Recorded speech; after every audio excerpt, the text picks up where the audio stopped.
สวัสดีครับเอฟซีที่นี่วิธีชาวบ้านทุกท่านทุกคนครับพบกันคือเก่าคือเดิมครับพี่น้องเป็นบรรยากาศสดๆนะครับพี่น้องวันนี้เรามา2 ช่องเนาะค่ะ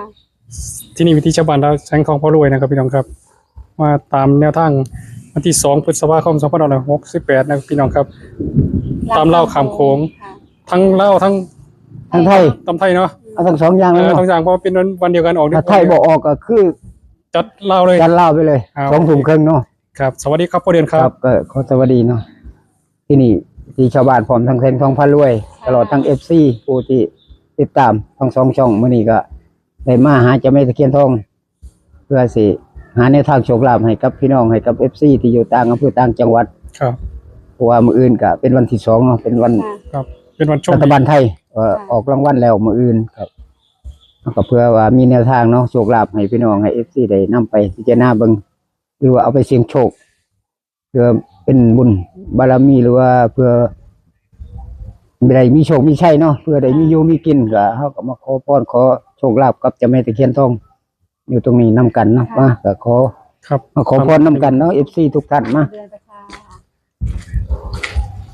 โอ้ยเจ้าแม่เอ้ยมา ก็อีกไหม หลายรอบแล้วนี่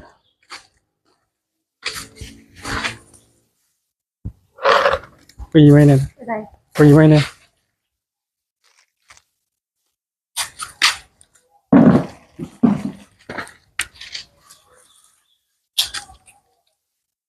พี่น้องครับตามไปในกันครับพี่น้องครับ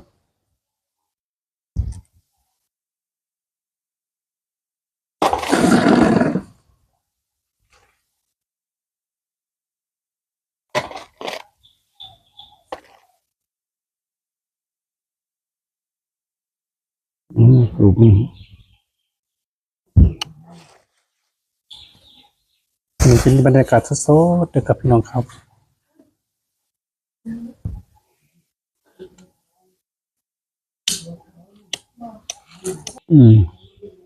สาธุสาธุสาธุนะโมตัสสะภะคะวะโตอะระหะโตสัมมาสัมพุทธัสสะนะโมตัสสะภะคะวะโตอะระหะโตสัมมาสัมพุทธัสสะนะโมตัสสะภะคะวะโตอะระหะโตสัมมาสัมพุทธัสสะอิมินาสการเรนะตังพุทธังอภิปูชยามะอิมินาสการเรนะตังธัมมังอภิปูชยามะอิมินาสการเรนะตังสังฆังอภิปูชยามะอรหังสัมมาสัมพุทโธภะคะวาพุทธังภะคะวันตังอภิวาเทมิสวากขาโตภะคะวตาธัมโมธัมมังนัมสสามิสุปฏิปันโนภะคะวะโตสาวกสังโฆสังฆังนามามิสาธุสาธุสาธุเด้อจะที่จะทางไว้จะวัดจะวากดีมณีปุคาพร้อมทั้งเจ้าแม่ตะเคียนทองที่อยู่ตรงนี้หรือว่าสิ่งศักดิ์สิทธิ์ที่ปกปักรักษาอยู่ณบริเวณนี้หรือว่าสถานที่ตรงนี้นี่ปุคาเองขออนุญาตเนาะขอโชคขอลาภขอแนวทางโชคลาภให้กับพี่น้องให้กับ FC ในวันที่2 พฤษภาคม 2568 เป็นรัฐบาลไทย ตำเล่า ทั้งไทยทั้งลาวนั่นแหละทั้ง ตำเล่าบวกตำไทย ตำลาวแล้วก็บวกทั้งไทยเนาะทั้ง ครับ รัฐบาลไทยรัฐบาลลาวมื้ออื่นนี่ก็คือว่าเป็นวันที่2เป็นวันศุกร์ที่2นี่ก็เลยได้มาฮอดมาถึงเจ้าแม่ตะเคียนทองผู้ที่เจงเป็นจริงผู้ที่อยู่ณสถานที่ตรงนี้ก็ขออนุญาตเปิดทางโชคลาภให้พี่น้องให้ FC ได้ผู้เจงเป็นจริงในเด้อขอสาธุสาธุสาธุนะโมตัสสะภะคะวะโตอะระหะโตสัมมาสัมพุทธัสสะนะโมตัสสะภะคะวะโตอะระหะโตสัมมาสัมพุทธัสสะนะโมตัสสะภะคะวะโตอะระหะโตสัมมาสัมพุทธัสสะจิตตักจิตตะจิตตังแม่นางตะเคียนทอง มหาลาภโภคทรัพย์เทวทิตากะเมตตัญจะปิยังมะมะ มหาลาโภมหาโภคัง มหาธนังปูเชมิสาธุข้าพเจ้าข้าแต่เทพเทวาครูบาอาจารย์สิ่งศักดิ์สิทธิ์ทั้งหลายทั้ง16ชั้นฟ้า15ชั้นดิน14ชั้นบาดาลเจ้าที่เจ้าทางเจ้าบ้านเจ้าเรือนเทวดาประจำกายและสิ่งศักดิ์สิทธิ์ทั้งหลายข้าพเจ้าพ่อเดือนขอกราบขอพรแม่ตะเคียนทอง มหาลาภโภคทรัพย์ช่วยเปิดทาง ให้ช่วยเปิดทางบันดาลทรัพย์ให้ลูกได้มีโชคลาภได้เงินทองให้ ค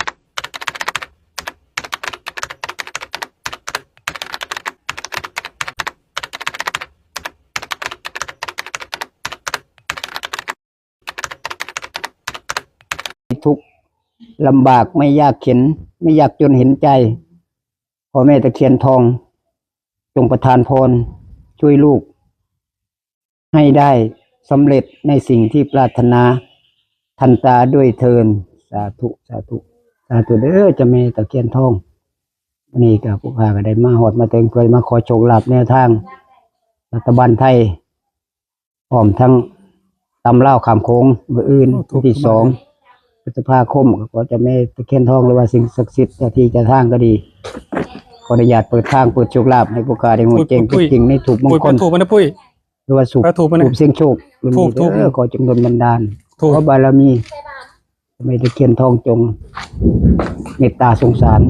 พี่น้อง FC สาธุสาธุขอจงดลบันดาลตามตัวเด้อ ใจเย็นเด้อฝ่าฝนก็ได้ใจเย็นก่อนให้โชคให้ลาภให้ได้โชคได้ลาภกันเด้อต้องคอยจิตตกมาก็คอยตกมา ได้ดอกว่ามานี่ เดี๋ยวพอเดือนเดี๋ยวก่อนเดี๋ยวมีตูบอยู่ บ่มานั่งมา เดี๋ยวรอแป๊บนึงครับพี่น้องครับ เออ เดี๋ยวสอบถามพอเดือนก่อนพอเดือนเป็นยังไงเนี่ยมื้อนี้ มื้อนี้สิมาขอให้ก็ว่าคือสิได้อยู่เดี๋ยวนี้ ต้องว่าจะสิคือแม่พอเดือน ต้องให้ได้เลยมื้อ ได้ อื่น เลย สองนี่2 พฤษภาคมนี่เนาะ ได้เลยเนาะ จะได้กับเจ้าแม่ก็คงสิให้โชคลาภอยู่ดอกมื้อนี้เพราะว่ามันก็มาหาเพิ่นมาฮอดหลายเทื่อแล้วเนาะ เพิ่นเคยให้เขา เพิ่นเคยให้ ตรงๆเนาะ หลายเทื่อแล้ว ครับ ก็เลยมื้อนี้ว่ามื้ออื่นนี่ก็ วันนี้เราจะมาตำไทยแล้วก็ตำลาวเนาะ ทั้งลาวทั้งไทยเลย พร้อม เนาะ กันเลย ไปพร้อมกันเลยเอาก็ลองเบิ่งรัฐบาลไทยก่อนเนาะ แม่นอันนั้นมันอยู่หมองเกะบ่หาหมองเฮานั่งน่ะนะรถน่ะถูกที่ ค ถูก รับ เชียงไทย เดี๋ยวรอแป๊บนึงครับพี่น้องครับ อืมที่รับไปขอมาเมื่อกี้นั่น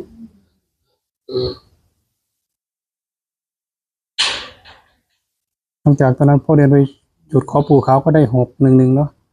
ออก6เป็น9เข้าเป็น1 มาย้อนหลังเนาะ ย้อนหลัง คืน โอ้ยขอเจ้าแม่ตะเคียนทองขอให้ยังไงขอให้เข้าตรงๆเนาะพ่อเดือนเนาะ อย่าให้ได้เลื่อนเถอะเนาะ อย่าให้เดิน ขอมื้อนี้ก็ขออย่าออกมื้ออื่นเด้อเจ้าแม่ ที่ เอ้ ส ย อง อย่าให้เลื่อนไปมื้อหน้าอีกเด้อ ออก4 โมงแรงก่อน เอาตาม มันบันทึก เอ ออก อ 2 ตาม ทุ่ม ตรงเวลา4 โมงแรง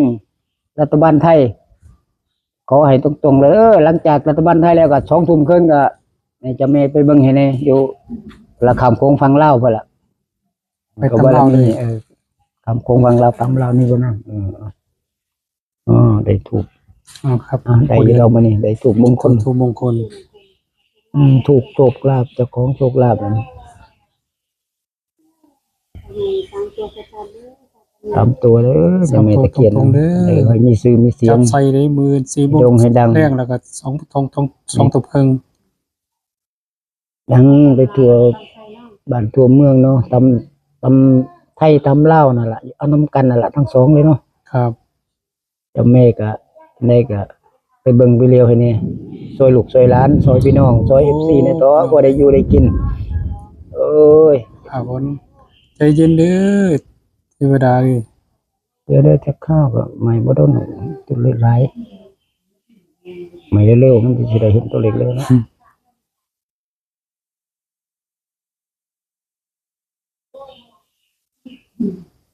นั่นเนาะสมัยก็ได้อยู่วะ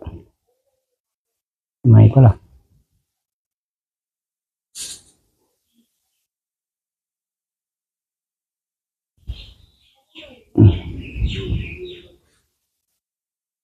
สาธุ ตั้งจิตอธิษฐานไปพร้อมกัน สาธุสาธุเจ้าที่เจ้าทางแม่นางธรณีสิ่งศักดิ์สิทธิ์ภูมิวัดภูมิว่าหรือบารมีปู่ธาตุที่อยู่ตรงนี้มื้อนี้พวกข้าผมทั้งเจ้าแม่ตะเคียนทองผู้มีชื่อมีเสียงโด่งดังเนาะพี่น้องได้กราบไหว้มาเคารพขอโชคขอลาภขอพรนี่พวกข้าขอเสียงโชคเสียงทายด้วยรูปทูปมงคลหรือว่าทูปเสียงโชค เป็นเราพัฒนาในที่สองมื้ออื่น วันศุกร์ที่2 พฤษภาคม 2518พร้อมทั้งรัฐบาลไทยก็คือสิออกมาอื่นเนาะรางวัลฉะนั้นก็ขอแม่ตะเคียนทองจงเปิดทางโชคลาภหรือว่าไปเบิ่งไปเลี้ยวให้พี่น้องใน FC ผู้ที่ จับใส่3 ตามให้ไปจับใส่3ตัวตรงๆเด้อเจ้าแม่เอ้ยขออนุญาตตลอดล้านเด้อขอให้ฮู้ขอให้เห็นสาธุ คอยเขาคืองวดที่ผ่านๆมาเนาะ ขอให้เขาคือ งวดที่ผ่านมาหลายๆงวดเนาะ พี่น้องครับ เราลมเด็กถูกนำกันเด้อพี่น้องFC ขอพร พอเดือนมี ขอโชคลาภ ฝันหยังเนี่ยบ่ครับ เมื่อคืนฝันอยู่แต่มันจำบ่ได้เมื่อคืนนี่ เอาบ่เป็นหยังครับเว้า บ่เป็นหยัง ให้ครับ FC ฟังหน่อยครับจักเล็กน้อย ผมฝันกับแต่ก็คิดว่าฝันก็ว่าได้ตัวเลขแหละแต่ว่าหังมันจำบ่ได้ว่าสิจักได้ตัวใดเมื่อคืนนี่ฝันว่าได้ไปหาเลขนี่ล่ะไปขอเลข ไปขออยู่ไสครับอยู่กับแม่ตะเคียนทองนี่บ่ มาว่าเมื่อคืนว่าได้ไปพญานาคว่ะ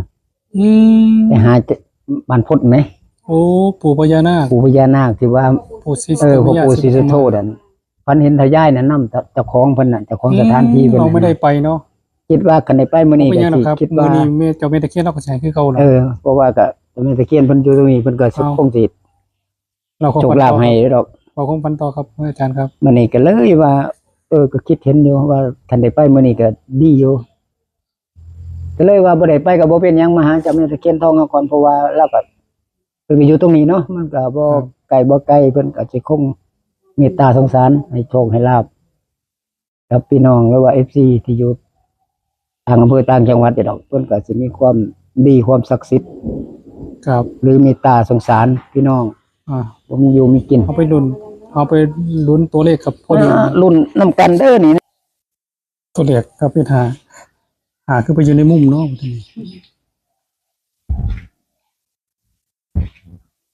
ลุ้นตัวที่2ไปด้วยกันครับพี่น้องครับมาแล้วตัวแรก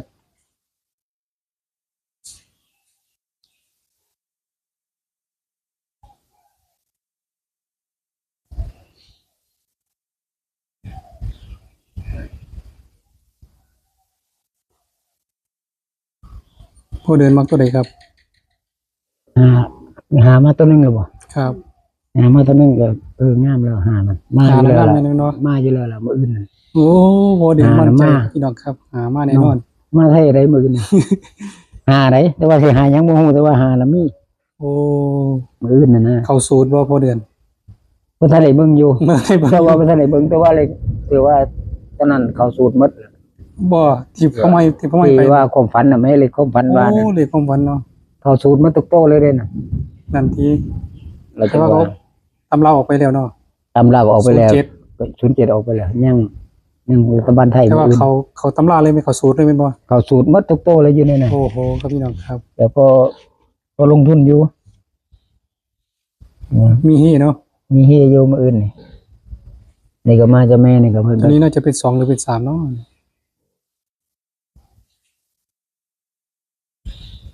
วันนี้จะตันตกเด้อฝนเด้อ ก็เดือนมันใจตำไทย5มาแน่นอน หามาแน่นอนหา แต่ไม่รู้ว่า5 วิ่ง อะไร วิ่งหาอะไรก็ได้เนาะลูดหาอะไรก็ได้อื่นนี่แต่ว่าตัวที่สองที่สามก็ ตัวนี้น่าจะเป็น2หรือ3เนาะ น่าจะ2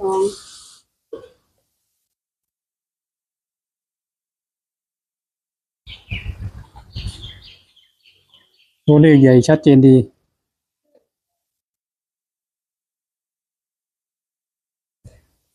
จะมีตะเกียงเราใจตรงๆด้วยด้านนี้ ในละเทียนี่ในเท่ละ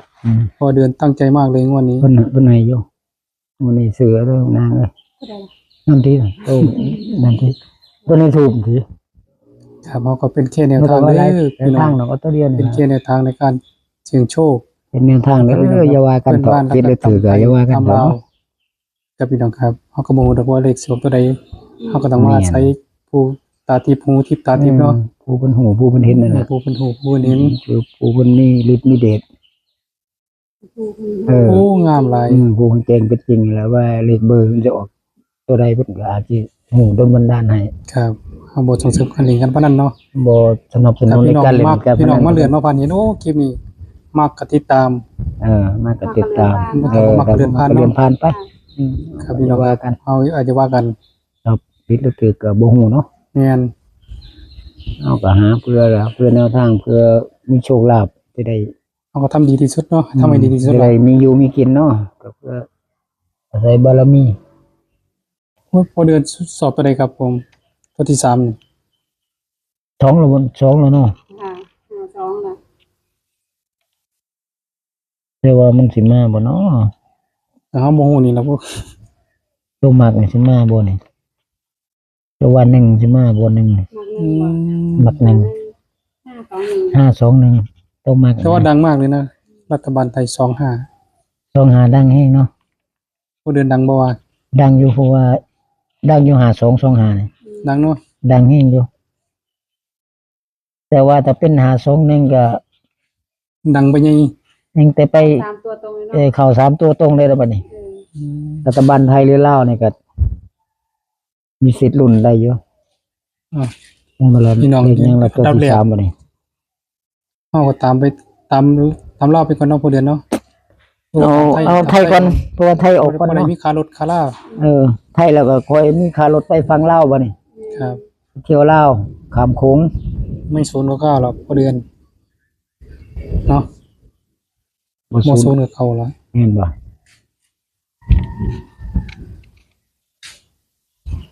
เบิ่งแม่งดีๆแล้วก็ได้ ส เนาะ วยงามเนาะ ตัวใหญ่แฮง มันเกิดอยู่ก็ได้หาที่ไปอยู่หมู่บุญ อืม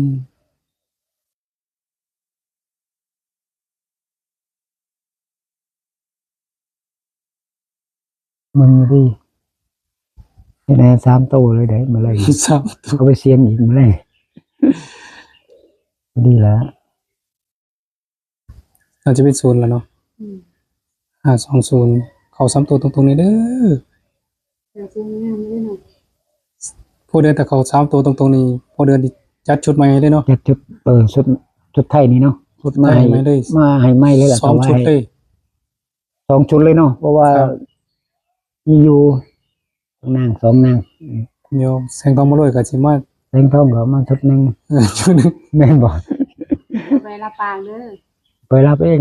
แต่ว่าขอโทษมันเข้านั่นขอได้เข้า3ตัวนี่ เออ บ่ว่าดอก2ชุดก็จัดมาให้ได้เนาะ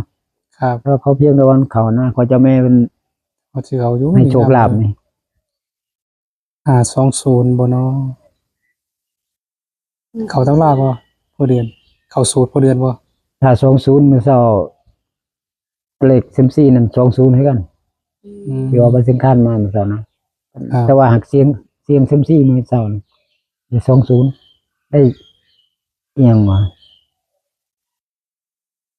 ตัวบ่แม่น201มื้อเช้าได้201 น่าจะเป็นศูนย์แล้วครับพี่น้องครับ ศูนย์แม่นบ่ ศูนย์แล้วบ่เป็นเก่าดอกเป็นศูนย์แล้ว ศูนย์เนาะ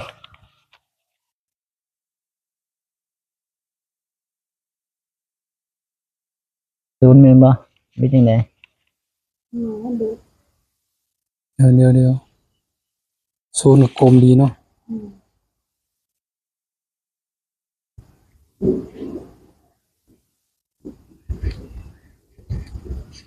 ศูนย์แล้วก็เดือน ศูนย์แล้วเนาะโอเค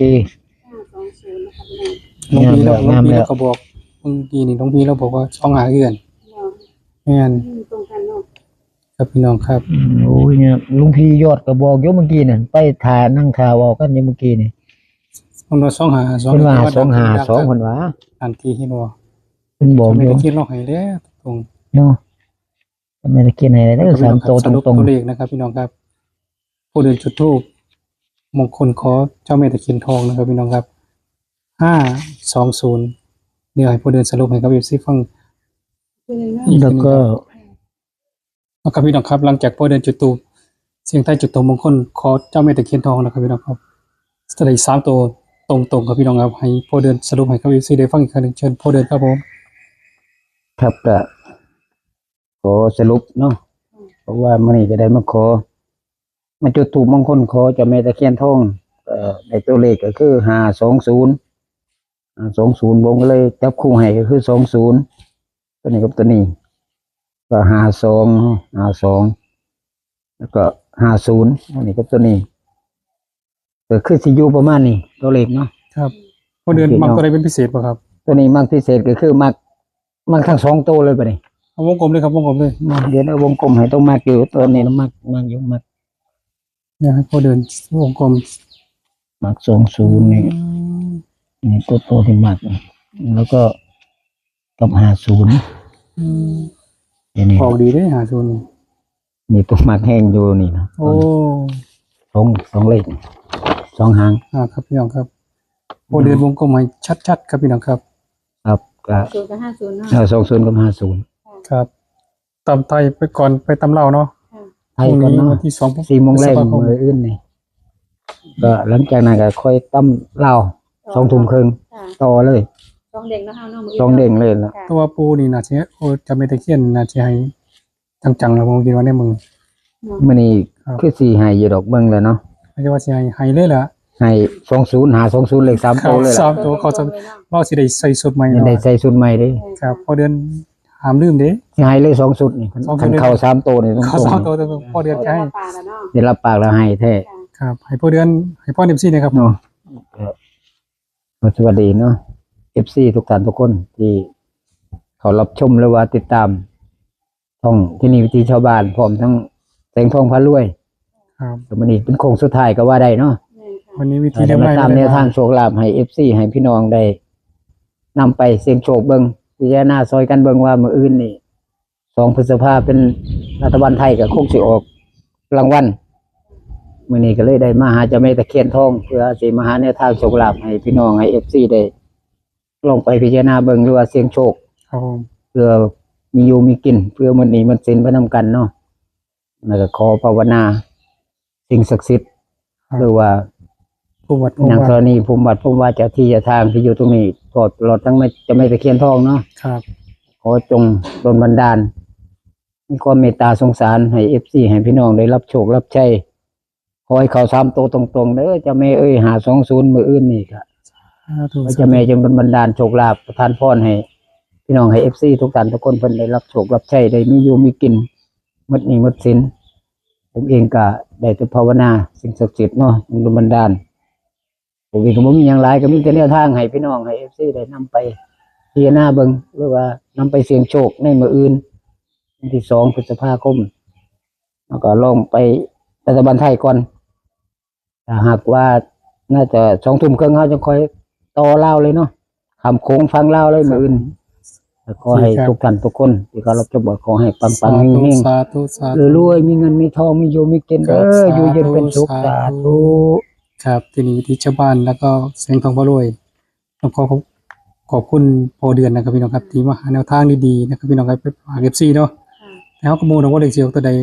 บ่ฮู้แล้ แล้ว วครับ บ่ได้สนับสนุนเงินพนัน เอ เนาะ อ โปรดใช้วิจารณญาณในการรับชมเด้อพี่น้องเด้อ การพนันนี่มันก็ ครับและที่ขาดไปได้คือต้องขอขอบคุณ